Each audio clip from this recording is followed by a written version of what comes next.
From chaos to central banking. Why banks needed a lender of last resort.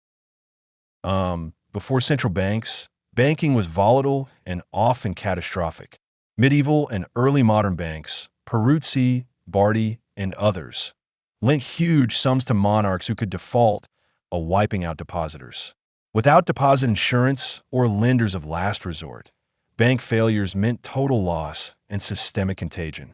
The 14th century collapses in Florence and later English defaults illustrate how sovereign risk transmitted ruin across economies.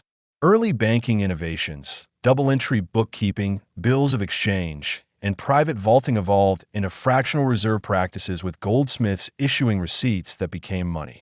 That innovation created liquidity and credit, but also enabled runs.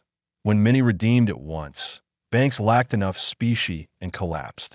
Interest rates historically reflected this fragility, very high to compensate lenders for default and seizure risk. Attempts at stability varied.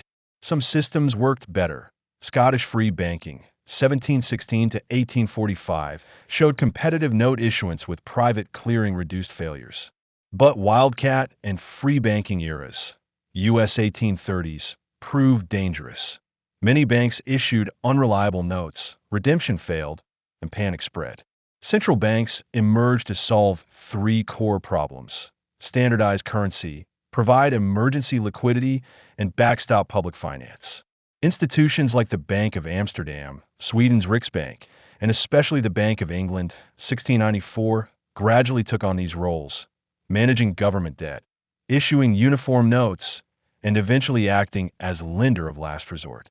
Over the 19th and 20th century, central banks expanded tools: interest rate policy, reserve management, deposit insurance, and market operations. Why it matters today.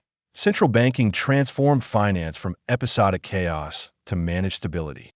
Deposit insurance and lender of last resort interventions prevent routine panics. Standardized currency and regulation reduce transaction costs and fraud, and central banks provide liquidity to smooth shocks. But trade-offs remain.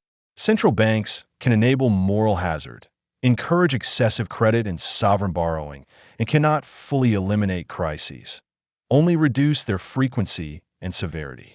Bottom line, historical banking without central banks meant routine ruin when rulers defaulted or confidence faltered.